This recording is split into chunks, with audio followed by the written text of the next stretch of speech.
right, boys and girls, this is book number 12 in the Boys versus Girls series. This is the final book where you get to learn if the Malloys stay in Buckman or if they go back to Ohio. And do the Bensons come back to Buckman or do they stay in Georgia? So we'll see what happens. And it is a 4.8 book. It is worth 5 AR points. So hope you enjoy. Chapter 1. The news. It was official. They were going back. After Mrs. Malloy put down the phone, Caroline sneaked a look at her two older sisters. Was either of them going to cry? It certainly wouldn't be Eddie, the oldest. Beth? Possible, but not likely. No, if anyone was going to get emotional about leaving Buckman, it would be Caroline herself, she swallowed. Well, said their mother, I guess that's that. Goodbye, West Virginia. Hello, Ohio, said Eddie. When Mr. Malloy had taken a job at the college in Buckman on a teacher exchange program, they had all known that it would only be for a year. He had been offered other jobs too in Buckman, however, and the girls and even their mother had wondered if he might decide to stay. But now he was back in Ohio. He had signed the job contract and the Malloys would be moving on August 24th. The Bensons, whose house the Malloys had been renting, would be back on August 31st. There was silence around the dinner table. The shrimp salad sat half eaten on their plates, the lemon slices undisturbed in the iced tea.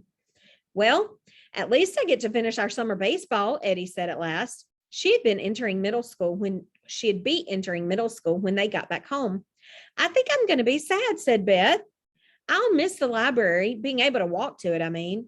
I'll miss the river and the swinging footbridge, said Caroline, age 9. She had a dark ponytail while her two other sisters were blonde. More silence. Then Eddie started to grin. What we won't miss, she began.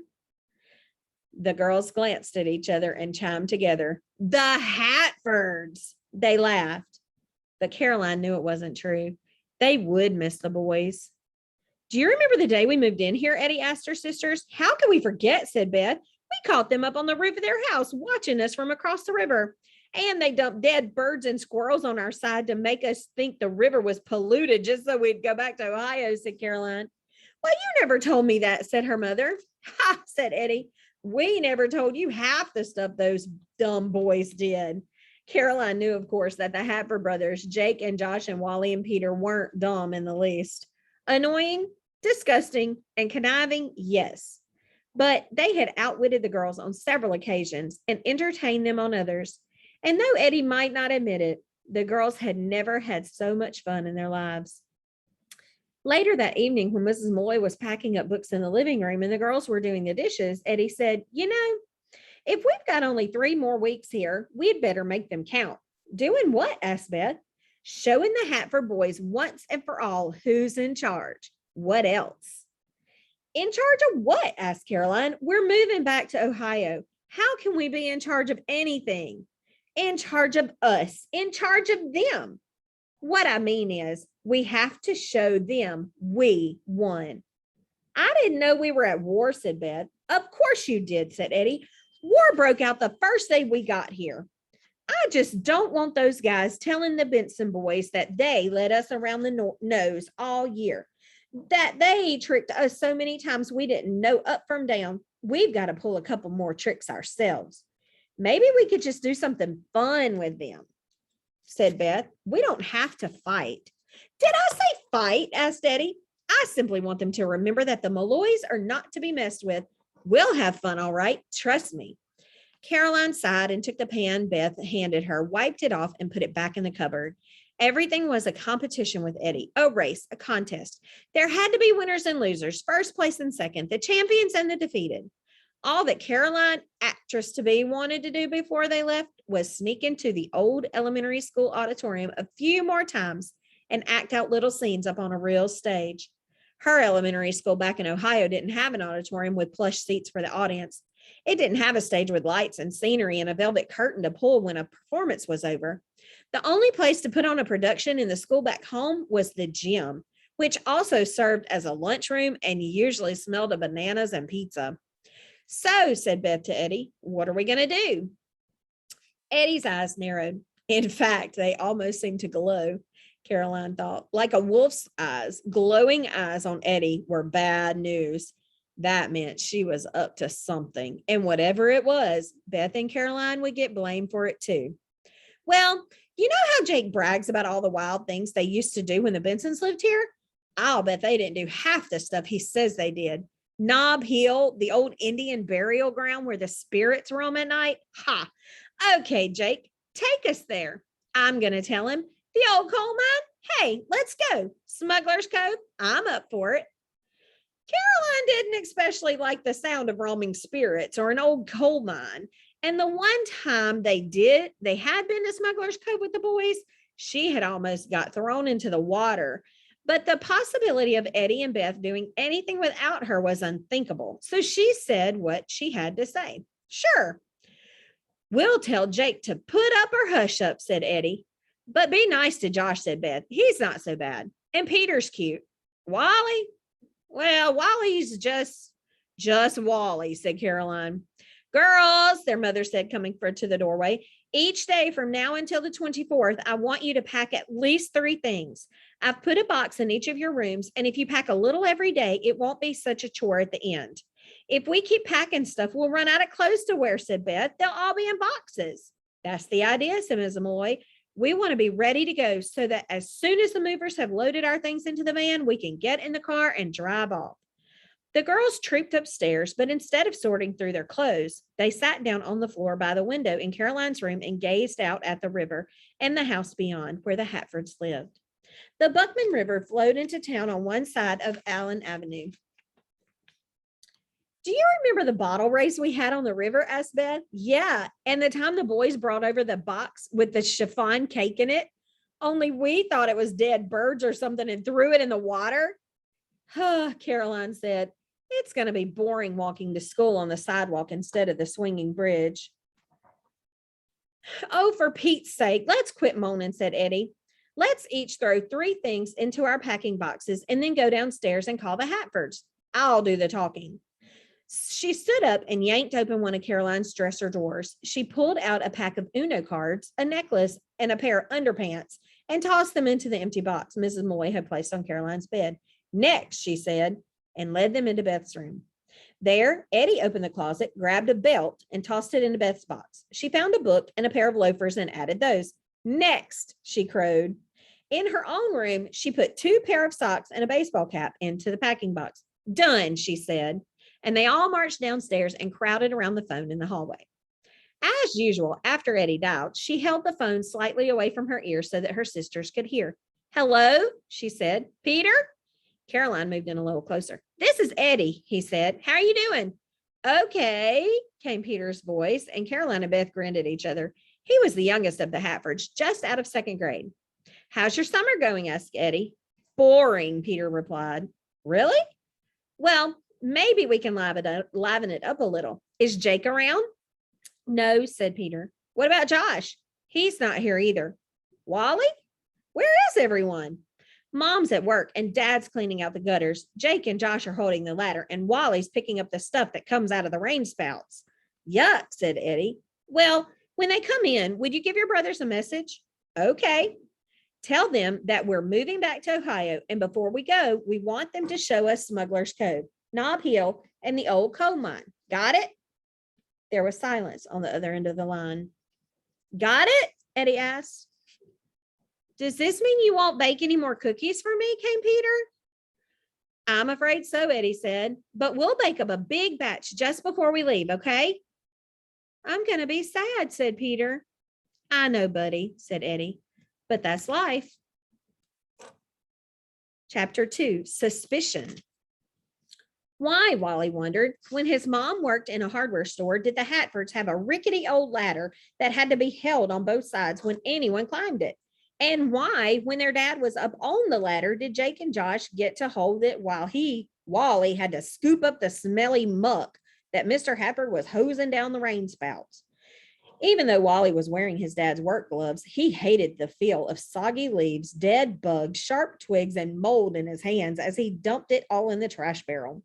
When his father came down from the roof at last, Wally took off the gloves and threw them on the grass. Then he sprawled on the back steps beside the twins, who acted as though they had done all the work. If I was the oldest boy in this family, there would be some changes around here, Wally thought. Jake and Josh shouldn't get the best jobs just because they were going into middle school in the fall. Peter, of course, being the youngest, didn't have to do half the work the others did, while Wally in the middle, 10 years old, got the short end of the stick again. Peter appeared at the back screen. Eddie Malloy wants you to take her to Nob Hill in the old coal mine in Smuggler's Cove. Jake jerked upright. What? That's the message, said Peter. When? When does she want to go? I don't know. Just Eddie? All of them. Caroline and Beth too, I guess. Why? Peter shrugged, lifting his small bony shoulders as high as they would go and letting them drop. Did she call or come over? She called. Peter, think. Was that all she said? Yes. I told you they want to see Nob Hill and stuff before they go. Go where? Asked Wally. Back to Ohio, said Peter. They're moving. Like tires losing air, Wally and the twins sank slowly back into their sprawl on the steps. It was official then. The Malloys were going home. After a year of Hatford tricks and teasing to drive them away, it had finally happened. The girls were going back. Well, hey, all right, it's about time, said Jake, but no one else was cheering. Peter came out on the steps and sat down beside his brothers. He and Wally looked somewhat alike. They had round faces and stocky bills, while the twins were string bean skinny and already taller than their friends. There won't be any more chocolate chunk peanut butter cookies, Peter said mournfully. Peter, don't you understand? Once the Malloys are gone, the Bensons will be back. Our friends, they'll be living in their own house and it'll be just like old times. 9 guys together again. Laughs galore. Hip, hip, hooray, Josh said. I don't know what's wrong with the 3 of you. Don't tell me you're going soft. Don't tell me you're going to miss those girls. Wally wasn't sure he would miss them exactly, but he'd certainly know they were gone. He used to think he would be supremely happy if he never saw Caroline Malloy and her sisters again, if he never had to feel Caroline poking him in the back with her ruler as she sat behind him at school. Never had to listen to Caroline bragging about how she had been moved up to his grade because she was so precocious, or watch Caroline stand up in front of the class to read a story and sound like she was an actress in Hollywood. But now he wondered if once she was gone, it would be like an empty hole in the sky, like when the wind had blown down their locust tree and left only space where branches had been. So what are we going to do? Wally asked. You know, no one's supposed to go near that old mine, and she'll probably want to go up Nob Hill at night. One of Jake's eyebrows tipped low toward his nose. You know what I think? I think they're up to something. I'll bet Eddie's got some trick up her sleeve. I think she's trying to pull some big stunt on us before they go. And Smuggler's Cove, they've already been there, done that. Oh, she's got it all figured out, you can bet. No one spoke for a minute. Then Josh said, Jake, you wouldn't trust the Malloys no matter what. How do you know that Eddie doesn't just want to be friends? You think all Eddie Malloy wants to do is be our friend? Why not? Said Josh. Maybe she's trying to get the most out of Buckman before they leave. Maybe the girls just want to show there are no hard feelings. Yeah, and maybe the Pope's Protestant, said Jake. But even Peter chimed in. Why do you always think the Malloys are so bad? He asked. Jake rolled his eyes. Okay. Eddie's a kind and loyal friend, so we'll show them a good time. So we'll take them up Nob Hill and leave them there for all I care. Tell her yes. Wally looked around. Who are you talking to? Anyone. I'm not going to call her back. She didn't ask for me, did she, Peter? Said Jake. She asked if anybody was around. Okay, so Wally, you call her. Wally had known that this would happen. No matter how much he wanted to stay clear of the Malloys, something always happened to rope him in, but not this time. No, he said, not me. I never went around bragging about going in that coal mine or climbing up Knob Hill at night. Josh?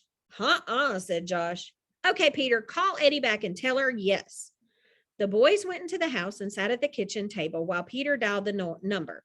Wally sat with his chin in his hands. This was not going to end well. He was sure of it. Hello, Eddie? Jake said for me to call you. He said yes, he'll take you up Knob Hill and leave you there. Peter, yelped Jake.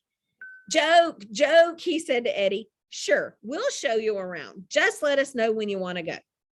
Wally decided to mark off each day of his calendar until the Malloys were gone. Every day there wasn't a disaster was one less day to worry about.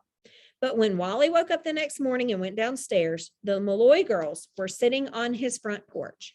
Wally stared at them through the window and then turned to race back upstairs and into the twins' bedroom. They're here, he yelled. Huh? Who? The Malloys. They're sitting on our front porch with a picnic basket. What? All the commotion must have wakened Peter because by the time Jake and Josh, Wally had pulled on their jeans and t-shirts and went downstairs in their stocking feet, Peter was sitting on the glider in his pajamas. So where are we going today? Beth asked. Smuggler's Cove, Knob Hill, or the coal mine? We brought a picnic basket, chicken salad, sandwiches, and grapes. And chocolate chunk cookies, crowed Peter. Great. Let's make it Smuggler's Cove. Did you guys just get up? Of course not. You have to wait a minute, though, because we've got to let Mom know where we're going. The rule was that they had to call their mother at the hardware store if they were going to be gone for more than an hour. I don't like it. This is a setup, said Jake. Wally didn't know what to think. With Jake on the phone in the kitchen, though, and Josh and Peter out on the porch with the girls, he had a mad impulse to make a run for the stairs, dive into bed, and pull the covers over his head. Jake came back in the kitchen. What'd she say? To take Peter. Is that all? Take Peter and have a good time. And so with a blanket under his arm, Jake led the group down the porch. Wally carried a jug of water and Josh took a bag of trail mix. If they crossed the road in front of the house, they could go down the bank to the footbridge that led to Island Avenue. But this time they stayed on their side of the river. After a mile or two, they would cut through the field into the woods. Here, the river lapped gently against the bank. Smuggler's Cove was called that because, according to legend, thieves used to smuggle knives and whiskey and furs down the river and hide them in the cove till they could find buyers in town. True or not, it was a good place to camp or have a picnic. Well, okay, we're going on a picnic, Wally told himself. That's all. Nothing to worry about. As they headed into the woods, Josh said, Peter says you guys are really going to move back to Ohio. Is it for sure? It's for sure, said Beth. Dad's taking his old job back at the college, and he'll have our house ready for us when we get there. The Bensons will be here on the 31st. In fact, Mr. Benson's already back to start training the football team. He's staying at a hotel till the whole family arrives with their furniture. I'd rather have you than the Bensons, Peter chugged. Peter, you're nuts, Jake exclaimed. Oh, you'll be glad to see them come back, Eddie told Peter. You and the Benson guys have been friends for a long time. You won't even miss us once we're gone. This was too easy, Wally thought. The Malloys were being way too polite. There was probably poison on those grapes or something. And then he realized that he was sounding more and more like his brother, Jake. Chapter 3. Picnic. Sort of. Whoever would have thought, Caroline wondered, that the Hatfords and the Malloys would be having a normal, no, even pleasant picnic together without their parents. What she meant was that when parents were around, you more or less had to be polite. But here they were, not a mom or dad in sight, and they were acting like friends. They chose a mossy spot to spread the blanket. I thought maybe your dad was going to stick around and coach the high school team a little bit more. He was thinking about it, but he decided to go back, said Beth. Are you sad? Peter asked. A little. I'm going to miss the school, said Caroline. All four Hatfords turned and stared at her. School? The auditorium, the stage, said Caroline. We don't have a stage like that back home. Is that all you ever think about? Josh asked her. New York, Broadway. Someday you'll see my name in lights, said Caroline. You'll be visiting New York and you'll be walking along the street and you'll look up and see Caroline Lenore Malloy in lights. And you'll say to each other, she really meant it. She's an actress now. Oh, brother, said Eddie.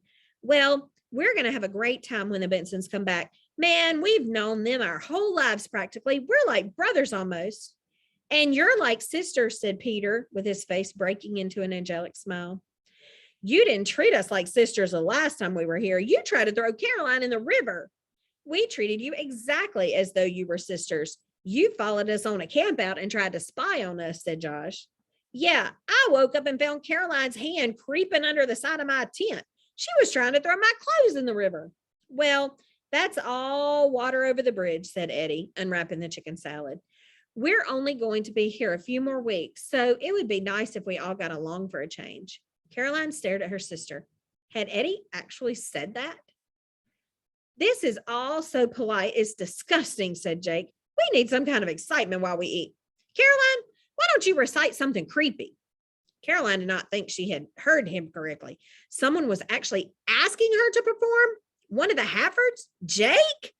The truth was, Caroline was ready to perform at the drop of a hat. She had a very good memory for poems and stories. I could do Little Orphan Annie, she replied. Great, let's hear it. Caroline was not always sure she had every word in a poem correct when she recited it, but she figured if it at least has rhythm and that was right and the words made sense, it was good enough. Should I stand up, she asked. No, Caroline, just do it, said Eddie. Caroline did, however, sit up on her knees to make herself a little taller.